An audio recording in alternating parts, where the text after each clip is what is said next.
నమస్తే, welcome to BRK news. This is Manoj. టాలీవుడ్లో మరోసారి వివాదం చెలరేగింది. ఈసారి కారణం ఒక సినిమా పాట. తెలుగు సినీ నటుడు ఈటీవీ ప్రభాకర్ తనయుడు హీరో చంద్రహాస్ నటిస్తున్న తాజా చిత్రం బరాబర్ ప్రేమిస్తా ఇప్పటికే రిలీజ్కు సిద్ధమవుతుండగా ప్రీ రిలీజ్ ఈవెంట్లో వినిపించిన ఒక బూతు పాట ఇప్పుడు పెద్ద దుమారం రేపుతుంది.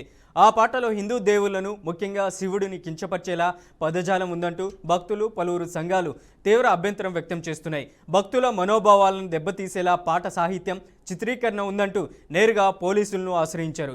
పాట పాడిన నటుడు, చిత్ర యూనిట్పై చర్యలు తీసుకోవాలని, వివాదాస్పదమైన ఆ పాటను సోషల్ మీడియా నుంచి వెంటనే తొలగించాలని డిమాండ్ చేస్తున్నారు.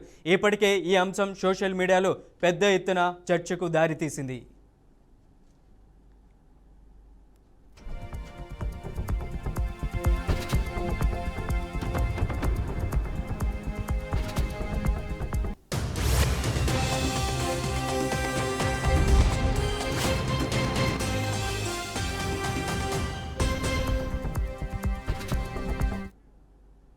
ఇక ఈ వివాదంపై స్పందించిన పోలీసులు ఫిర్యాదును స్వీకరించినట్లు వెల్లడించారు.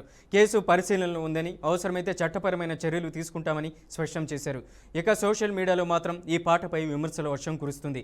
సినిమా ప్రమోషన్ పేరుతో మతపరమైన భావోద్వేగాలను దెబ్బతీయడం ఎంతవరకు సమంజసమన్న ప్రశ్నలు వినిపిస్తున్నాయి. ఒకవైపు సినిమా యూనిట్ నుంచి ఇంకా అధికారిక స్పందన రాకపోయినా మరోవైపు వివాదం మాత్రం రోజు రోజుకు ముదురుతుంది. ఇది కేవలం ఒక పాట వివాదమా, లేదా టాలీవుడ్లో మరోసారి పెద్ద చర్చకు దారితీసే వ్యవహారమా అన్న ప్రశ్నలు ఇప్పుడు సోషల్ మీడియాలో వైరల్ అవుతున్నాయి. వన్ ఆఫ్ ద ప్రొడ్యూసర్ని నేను జరిగిన ప్రీ రిలీజ్ లాంచ్లో మా హీరో చంద్రహాస్ సినిమాలో తన క్యారెక్టరైజేషన్ చెప్పాలి అనే ఉద్దేశంతో ఒక పాట పాడాడు. దాంట్లో కొంచెం పొరపాటు జరిగింది. ఆ పొరపాటు ఎవరికి, అక్కడ ఉన్న వారి వ్యక్తుల్లో, ఆ ఈవెంట్లో ఉన్న వ్యక్తులు ఎవరికీ తెలియదు. తన క్యారెక్టరైజేషన్ చెప్పే ఉద్దేశంలో కొంచెం పొరపాటు చేశాడు. సో దానికి మేము రిగ్రెట్ ఫీల్ అవుతున్నాం. అదే విషయం తను ఆ సాంగ్ అయిపోయిన తర్వాత వన్ బై వన్ పిలిచినప్పుడు ఆ విషయం తను కూడా చెప్పాడు. హలో అండి, నా పేరు సంపత్ రుద్ర. బరాబర్ ప్రేమిస్తా సినిమాకి డైరెక్టర్ని నేను. మొన్న ఫస్ట్ రోజు జరిగిన ఈవెంట్లో మా చంద్రహాస్ పాట పాడడం జరిగింది. అది కొంచెం దాంట్లో తప్పులు దొరికాయి. సో అలా మాత్రం ఆ సినిమాలో లేదండి. సో అలా జరిగినందుకు మా సైడ్ నుంచి మేము చాలా రిగ్రెట్ ఫీల్ అవుతున్నాం. సినిమా మాత్రం చాలా క్లీన్, న్యూగా ఉంటుందండి. మేము చూసినప్పుడు డెఫినెట్గా అది ఫీల్ అవుతారు. Thank you.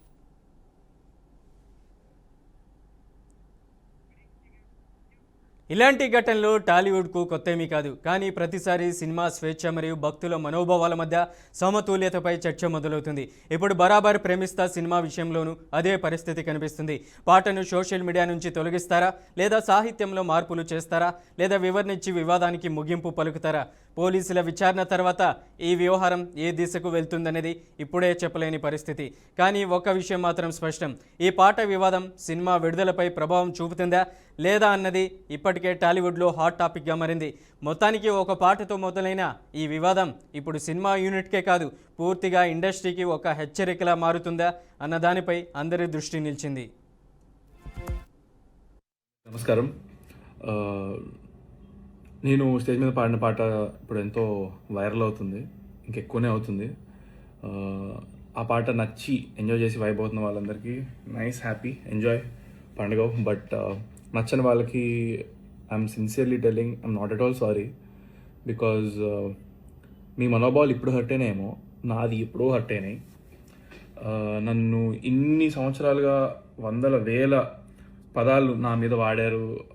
ఎన్నో బూతులు, ఎన్నోసార్లు, ఎన్నో ఒకేషన్స్లో ఫర్ నో రీజన్, నా తప్పే లేకుండా నన్ను అన్నారు.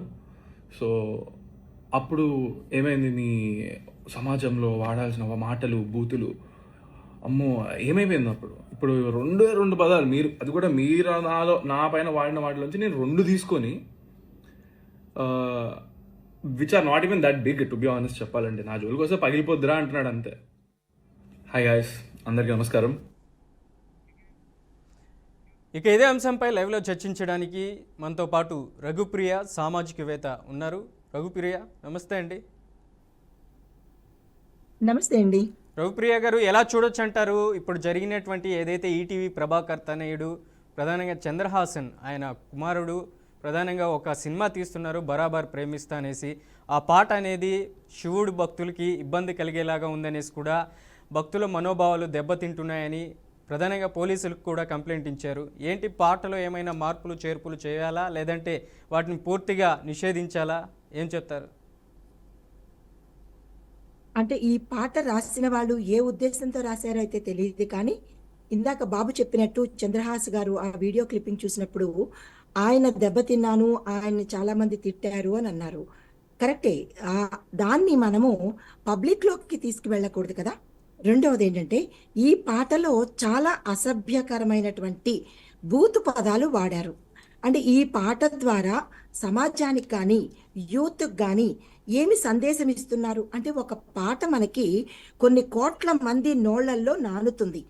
అది అయిపోయిన తర్వాత కూడా పబ్లిక్లో కూడా చాలామంది ఆ పాటలు చిన్న పిల్లల దగ్గర నుంచి పెద్దవాళ్ళ వరకు పాడుకుంటూ ఆనందపడేవే పాటలు అంటారు. మరి ఇవి తిట్లు అనాలా, పాటలు అనాలా? మరి ఈ పాటలు నేటి యూత్ కనుక అందరిలోనూ పాడితే తల్లిదండ్రులు చూస్తారు, అక్క చెల్లెళ్ళు చూస్తారు. అందులో చాలా చాలా అసహ్యకరమైనటువంటి ఉచ్చరించలేనటువంటి పదాలు వేశారు. మరి ఆ లిరిక్స్ రాసిన మహానుభావులకు మరి ఏ రకంగా వాళ్ళు రాశారు. ఆయన చాలా పెద్ద మనిషి, ఆయన పాటలన్నీ చాలా చక్కగా ఉంటాయి, అందరూ పదే పదే పాడుకునేటట్టుంటాయి. మరి ఈ సమయంలో ఇలాంటి పాటను ఆ సినిమాకి తగ్గట్టుగా రిలీజ్ చేయడము, దాంతోపాటు పర్వాలేదు నిరభ్యంతరంగా పాడతాను అని ఆ బాబు చెప్పటము, ఇది ఏ రకంగానూ మంచిది కాదు అనేది నా అభిప్రాయము. ఇది పబ్లిక్లోకి వెళ్ళినట్టయితే కనుక ఇది అందరూ పాడతారు, అన్ని రకాలుగా పాడతారు. కొన్ని పదాలు చాలా వరస్ట్గా ఉన్నాయి. అది అంటే ఎలా ఉందంటే ఉద్రేకాన్ని ప్రేరేపించేటట్టుగా ఉన్నది తప్ప, ఆల్రెడీ వస్త్రధారణ విషయంలో ఇంకా మనం బాధపడుతూనే ఉన్నాము. మళ్ళా ఈ పాట ద్వారా మళ్ళా ఇంకొక అంశాన్ని మనము కొత్తగా మళ్ళా ట్రెండ్ అవ్వాలా అంటే, మన లైక్స్ కోసమో, ట్రెండ్ అవ్వడం కోసమో, వైరల్ అవ్వడం కోసమో, వ్యూస్ కోసమో సమాజాన్ని నాశనం చేయాలా? ఇటు భక్తులకు కానీ లేదా పిల్లలకు కానీ ఇంకా సమాజం గురించి అవసరమే లేదా? మనకి సమాజంతో మనకి పట్టింపు లేదా? ఎవరు ఎలా పోయినా పర్వాలేదు, మనకి వ్యూస్ వస్తే చాలు, మనకి లైక్లు వస్తే చాలు అని అనుకుంటే సరిపోతుందా? ఏదైనా సరే సమాజాన్ని దృష్టిలో పెట్టుకుని కదా మనం చెయ్యాలి. పబ్లిక్లోకి పెడుతున్నాం కాబట్టి.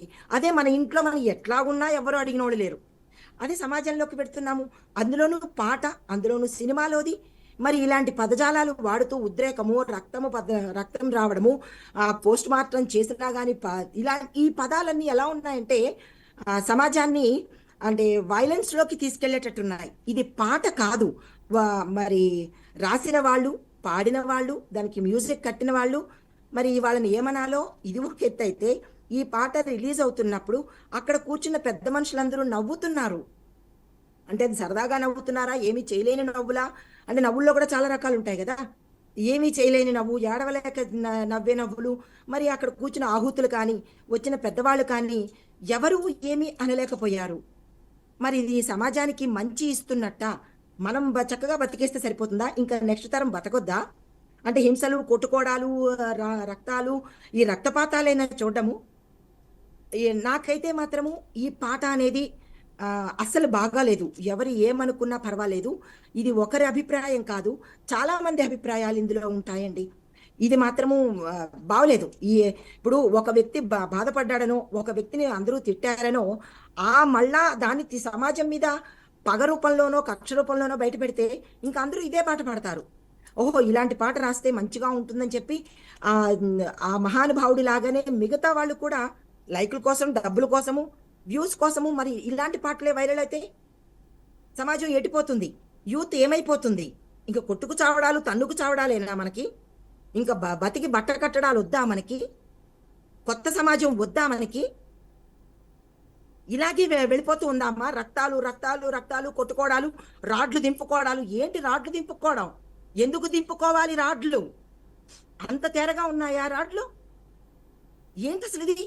ఈ రాడ్లు దింపుకోవడాలు ఏంటి? మనిషిలో ప్రేమ బీజాలు వేసుకోవాలి, ఎదుటి వ్యక్తిని సామరస్యంగా పలకరించుకోవాలి. రక్తాలు, రాడ్లు దింపడాలు, పగిలిపోవడాలు ఎందుకమ్మా? అంత తొందరగా పగిలిపోతాయా? ఏమిటి పగలగొట్టడాలు ఏమిటి? అంత చక్కగా రాసే ఆయన మరి ఎందుకు ఇట్లాంటి పాట రాశారో? అంటే ఎవరి వ్యక్తిత్వానికి ఇది గాయమైతే వాళ్ళు పాటల రూపంలో ప్రజల మీదకి వదిలేస్తారా? ఇది చాలా అసభ్యంగా ఉంది. మరీ వింత విషయం ఏంటంటే, ఈ పాట పాడుతున్న ఆ బాబు ఇగో వీళ్ళందరూ కలిసి చక్కగా నవ్వుతున్నారు మరి. అందులో అంత రక్తి కట్టేది, అంత నవ్వేది, అంత ఎంజాయ్ చేసే పదాలు ఏమున్నాయో నాకైతే అర్థం కావట్లేదమ్మా. ఆ బాబు బాధపడ్డాడు, ఓకే, కాదంటలేదు. కానీ ఆ బాధని ఎలా చూపించాలి? సినిమాలో చూపించండి. ఎలాగా? అలాంటి బాధ నేను పడ్డాను, ఇంకొకళ్ళు పడకూడదు అని. చక్కగా నవ్వుతున్నారు ఆహూతులందరూ మరి. వాళ్ళకి ఎలా నచ్చిందో మరి, ఏ రకంగా నచ్చిందో అనేది దైవికంగా పక్కన పెడితే కనుక సామాజికంగా కూడా ఈ పాట అనేది అస్సలు బాగలేదు. అందులో రాసిన పదాలు ఏ రకంగానూ హర్షించదగినది కాదు అని నా అభిప్రాయము. దీనికి మరి ఇంకా పెద్దలు ఏమంటారో తెలియదు మరి. రఘుప్రియ మేడం, చాలా వరకు సోషల్ మీడియాలో కూడా ఈ పాటకు సంబంధించినటువంటి పెద్ద ఎత్తున ప్రజా సంఘాలు అలాగే పలువురు సామాజికవేత్తలు కూడా తీవ్రంగా డిమాండ్ చేస్తున్నారు. ఈ పాటని ఎట్టి పరిస్థితుల్లో రిలీజ్ కానివ్వద్దండి, దీన్ని అడ్డుకోండి అంటూ కూడా, సినిమాని పూర్తిగా అడ్డుకోండి అంటూ కూడా విమర్శలకి తావు ఇస్తూ అయితే కనిపిస్తుంది. మరి ఎట్లా ఈ పాట రాసిన వాళ్ళది తప్ప, పాడిన వాళ్ళది తప్ప, ఏంటి దీనికి కారణాలు ఏంటి? అంటే పాట రాసిన వాళ్ళది ప్రథమ తప్పైతే, దాన్ని మ్యూజిక్ కంపోజ్ చేసిన వాళ్ళది ద్వితీయ తప్పైతే, పాట పాడుతున్న వాళ్ళది ఆ బాబు కంటే ఇంకా చిన్న పిల్లవాడు, ఆ పిల్లవాడికి ఇంకా మెచ్యూరిటీ రాలేదు, ఆ పిల్లవాడి చేత పాడించడము ఒకటైతే, దీన్ని ఎంజాయ్ చేస్తున్నారు అక్కడ కూర్చున్న ఆడిటోరియంలో కూర్చున్న వాళ్ళందరూ, అందరూ పెద్దవాళ్లే, తలపండుకుపోయిన వాళ్ళు, ఆడవాళ్ళు, మగవాళ్ళు చాలా మంది ఉన్నారు. చూస్తుంటే తెలుస్తోంది. మరి వాళ్ళకి ఏమాత్రము అసభ్యంగా అనిపించలేదా? అందులో స్త్రీలు కూడా ఉన్నారు, హీరోయిన్స్ అనుకోండి, అందులో ఉన్న వాళ్ళు ఎవరో ఏమిటో తెలియదు కానీ వాళ్ళందరూ కూడా చాలా చక్కగా నవ్వుతున్నారు. మరి వాళ్ళకేమీ అనిపించలేదా? ఆ ఆడవాళ్ళను ఉద్దేశించినటువంటి ఆ పగిలిపోయే పదము వాళ్ళకేమీ అనిపించలేదా? మరి ఇది మాతృత్వాన్ని అంటే కొన్ని పదాలు, ఆడవాళ్ళకి సంబంధించిన గుప్తంగా ఉండే పదాలను సినిమాల్లో ఎలాగా బయట పెట్టేస్తున్నారు. కానీ ఇంకా పాటల రూపంలో కూడా ఇంకా అసభ్యం అవ్వాలా? అది చాలా, అంటే ఇది అందరి తప్పునండి. చెప్పాలి అంటే రాసిన వాళ్ళ దగ్గర నుంచి అక్కడ కూర్చుని చూస్తూ నవ్వుతున్న వాళ్ళ తప్పు కూడా. సినిమాని బ్యాన్ చేయవలసినంత అవసరం లేకపోయినా ఈ పాటలు, ఇలాంటి పాటలు ఏమైనా మరి కొన్ని ఉండి ఉంటే కనుక వాటిని రిలీజ్ చేయకపోవడమే మంచిది అని చెప్పి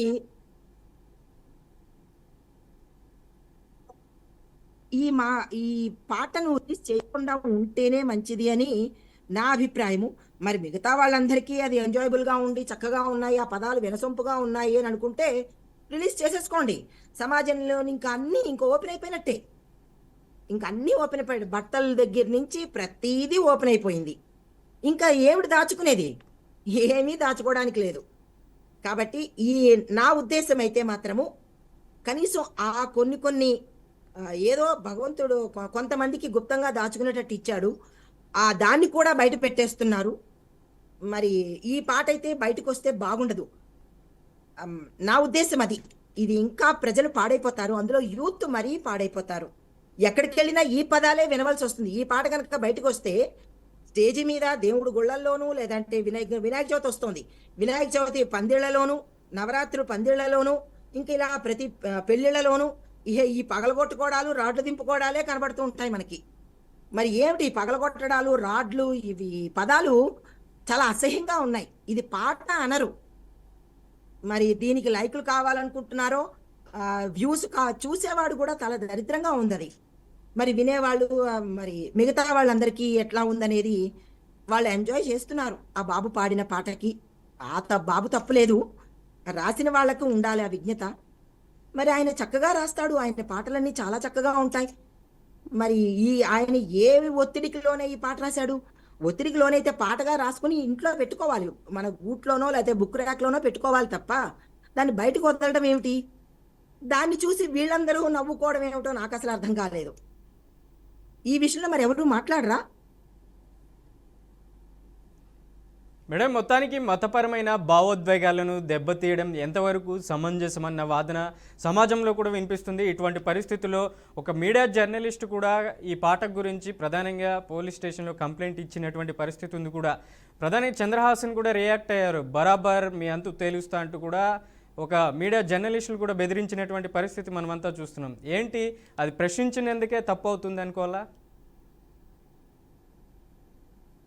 అంటే ఇది ఇంక ఇలాగ అనుకుంటూ పోతే చాలా తప్పైన విషయం అండి. బాగోలేదు అని చెప్పే వాక్ స్వాతంత్రం కూడా మనకి లేదు అంటే మనం ఏ కాలానికి వెళ్ళిపోతున్నామో నాకైతే అర్థం కావట్లేదు. ఆ, ఇది మతం కన్నా మనిషి అనే దానికి చెప్పాలండి. ఇది మతానికి లింక్ పెట్టడం కన్నా మనిషి యొక్క మనోభావాలు, అందులోనూ స్త్రీల యొక్క మనోభావాలు చాలా అసహ్యంగా ఉన్నాయి ఆ పదాలు. మరి రేపటి నాడు ఇదే పాటలు చాలా మంది పాడుకుంటూ మన ఇంట్లోనే మన పిల్లలే పాడొచ్చు, మన ఇంట్లోనే ఈ పాటలు పాడితే రేపు ఎలా ఉంటుందో ఒక్కసారి ఆలోచించండి. మరి దీని మీద అంత దాకా వెళ్ళవలసిన అవసరం అయితే నాకు అనిపించలేదు. ఈ పాట సరే అయిపోయింది, ఏదో అయిపోయింది, అయిపోయిన దానికి మనం ఏమీ చేయలేం కాబట్టి కనీసం ఇప్పుడైనా ఆ పాటను బయటికి రాకుండా, యూట్యూబ్లో చాలా లైకులు వెళ్ళిపోయినాయి, చాలా మంది చూసేశారు, పోనీ అట్లీస్ట్ ట్రెండింగ్ కాకుండానైనా చూసుకుంటే బాగుంటుంది. మతం కన్నా ఇక్కడ మానవత్వం ముఖ్యమండి. ఇది ఇక్కడ ఈ పదాలు, ఈ పాటలో ఉన్న అక్షరాలు లేదా అంటే భావాలు మనిషికి ఎక్కువగా అంటే మనిషిని ఇబ్బంది పెట్టేటట్టుగా ఉన్నాయి. మతానికి లింక్ పెట్టవలసినంత పని లేదు, కానీ నాకు తోచినంతలో నా పరిజ్ఞానం కొద్దీ నేను చెప్తుంది ఏంటంటే చిన్నపిల్లలు, యూత్ పిల్లలు, అందులోనూ మగపిల్లలు ఈ పాటను ఎక్కువగా తీసుకుంటారు. అప్పుడు మనం ఎక్కడ విన్నా, ఎక్కడ కూర్చున్నా ఈ పదాలు వినాలి అంటే అలవాటు పడిపోయిన చెవులకైతే నేనేం చెప్పలేను, కానీ మామూలుగా అయితే కనుక సభ్యత కలిగిన వాళ్ళకి ఈ పదాలు అసభ్యమే. దీన్ని మరి బ్యాన్ చేస్తారో ప్రమోట్ చేసుకుంటారో అది పెద్దల యొక్క నిర్ణయము, అది అందులో ఎవరు ఏం చెప్పలేను. నా ఒపీనియన్ అయితే మాత్రము ఇది చాలా బాగోలేదనే మాత్రమే చెప్తున్నాను. రైట్, రఘుప్రియ మేడం, మొత్తానికి ఈ లైవ్లోకి వచ్చినందుకు, ఈ పాటపై మీ అభిప్రాయాన్ని తెలియజేసినందుకు ధన్యవాదాలు. Thank you so much.